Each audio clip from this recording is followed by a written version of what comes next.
Hey everybody, this is Danny Bevins and Monica Garcia Bradley. And we're back with a new 5Q interview. This is number 9, I believe, in the 5Q interview, and I do apologize for the hiatus. We had a lot going on, we had a lot of auditions, and we had a lot of work, and we were in and out of town. But we're here now, and we're so happy that you're here with us. Monica and I are going to talk a little bit about, well, she's going to ask me some questions, and I'm going to ask her a question at the end, and we're just going to do a little bit of an update. Thanks for joining us. Cheers. Cheers. All right. All right. Coffee. Coffee.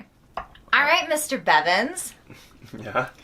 You've done such a good job with the 5Q interview. You have had some really, really amazing guests on here with you. I'm really excited to be the one to ask. You're one of them. I'm one of them. And I'm excited to be here to ask you some good questions because you've had quite a year already. What's been your favorite part about this journey so far?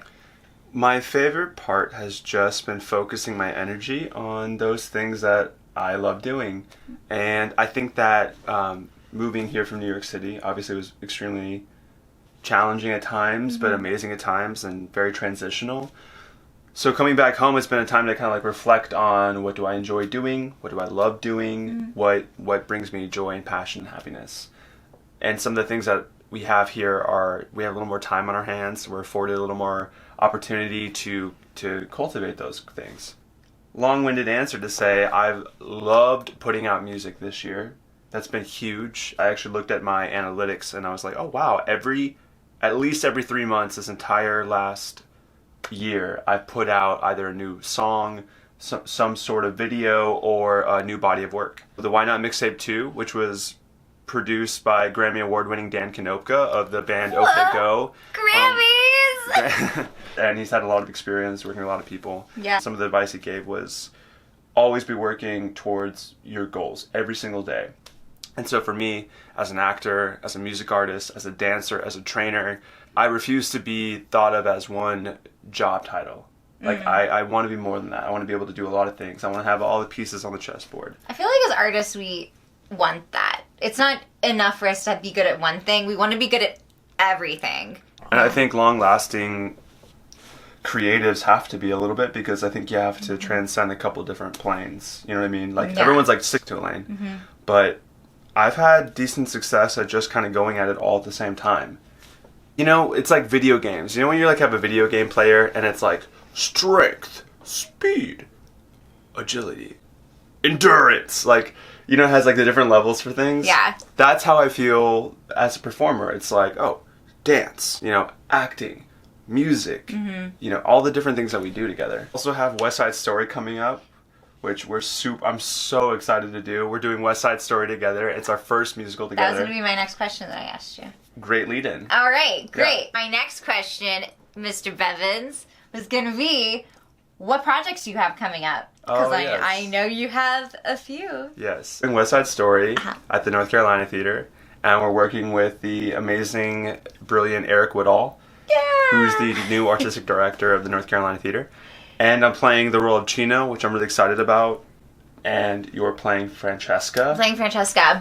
How many roles is that now that you've played in West Side Story? That'll be my 4th role in West Side. 4th role? And, you know, it's kind of amazing. I mean, I would say like 2 years ago, I was in a place where I was like, man, I want to book more than just West Side. Like, I found that this business is so,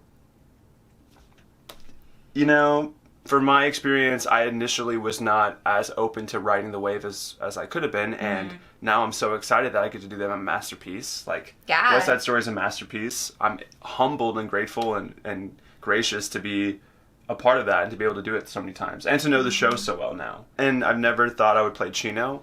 I thought Chino... Yeah, what an interesting part for you. Yeah, I'm excited. Makes sense, and it also, there's some like, oh, I didn't expect that. The reason I say that is everyone who was like, found out that we were doing this production, they're like, oh, who are you playing? And I was like, guess. And literally 3 people went, well, not Chino. And I was like, actually, I am. And yeah, no, I'm excited. I mean, I'm just kind of like going through the script and trying to find the character that makes sense. And at the end of the day, I just want Chino to be as human as possible. Not a caricature, not a in-the-box kind of meek, shy, timid. I think Chino has a lot more to him. Obviously, spoiler alert, but he does some crazy shit. He does. He has few very pivotal moments with Maria and Bernard, though. Maybe a few. Then immediately after that, we're performing in a ballet called Mother Goose. And it's basically a ballet surrounding Mother Goose rhymes. I'm playing her son. You play my son. Monica's playing Mother Goose. I play Mother Goose.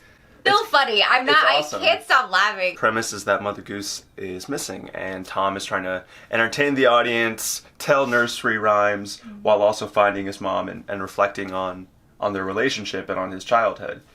So even though it's just gonna get so deep. Yeah, no, there's elements to it. Obviously, it's a children's show too, but it's gonna be, I think, enjoyable for the parents in the room. After Mother Goose, I'm doing On Your Feet at the Aurora Theater, and I'm really excited about that. I think it's the regional premiere. It's definitely like the Southeast. I think it's the regional premiere. We'll look that up. Those are all the things I'm looking forward to. Great. That's a lot. I know, it's a lot. It's a lot of hard work paying off, and I'm grateful for it, and I'm... Great. All right, so you're busy. That's good. Next thing I want to talk to you about is your music.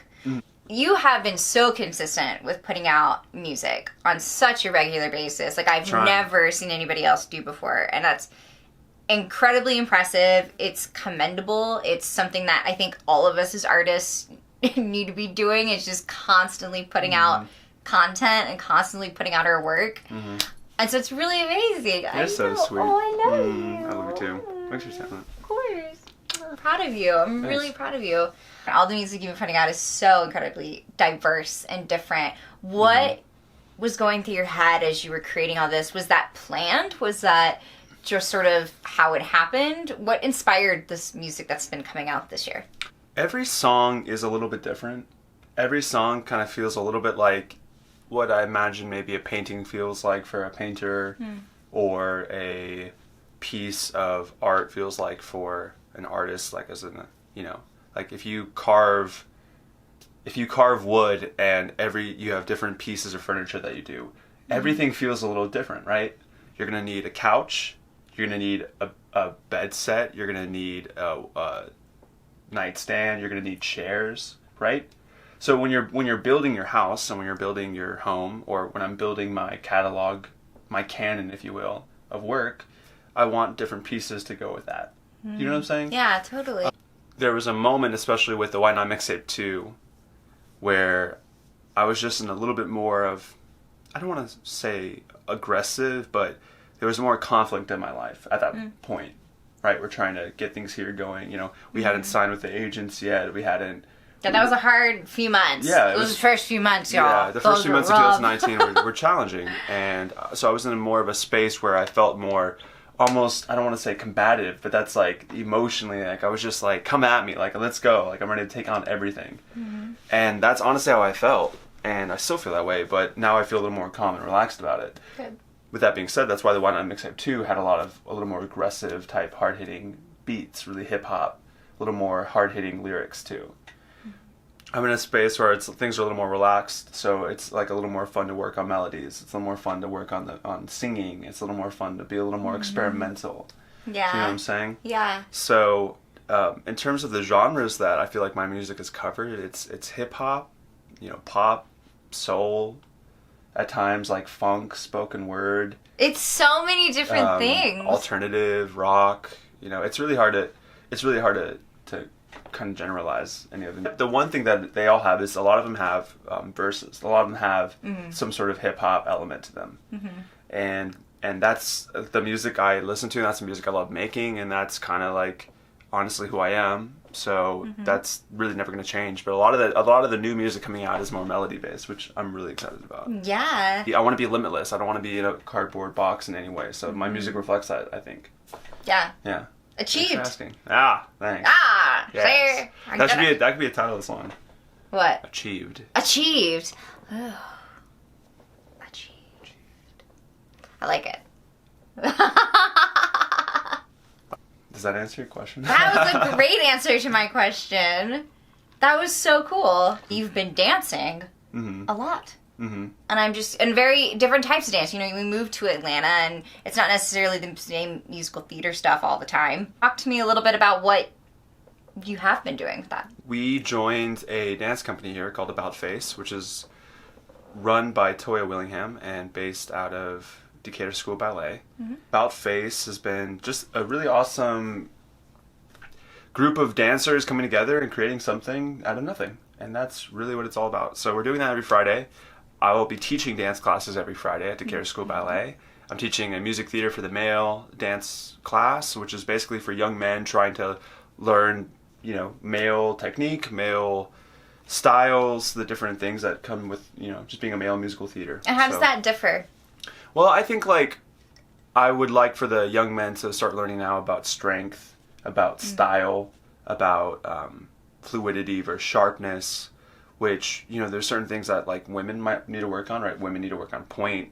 They have to be very flexible. There's certain things that I think as the male dancer you kind of have to have as well in musical theater. Totally. You know, things like that. And also a functional training class for dancers, which is just literally working on conditioning, mobility, strength. Oh, it's going to be so cool. I'm going to show up to that class. Yeah. It's going to be really intense. I know, I'm so excited. All right. And so we're dancing now, and that's been really amazing because that's really what I started off in. You know, when I grew up, that's what I was doing all the time was dance, and that was my first passion. And it's been really nice to go back to it, especially now with some more acting chops and vocal chops. Like, I feel like I had time to really focus on other crafts, and now, you know, I'm just trying to level up in all ways. So I'm really excited to keep dancing and to be around the dance community here. Yeah. It's been awesome. And to have you be a part of it. Yeah, it's been amazing to be a part of it. I never thought in my life I would be in a dance company, especially a modern dance company, but hey, you know, this year's been full of surprises. Yeah. So. Well, Wrapping this up. So can I ask you the final question? Sure, ask me the final Monica. question. I get a question. All right, Monica. Would you do me the honor of being my co-host for the 5Q interview? And will you help me plan and achieve more awesome interviews with more awesome people? Really? Who talk about all sorts of things. Would you do that with me? I would love to do that with you. Yeah. All right. Yeah. You're hired. I'm hired. Welcome. Okay.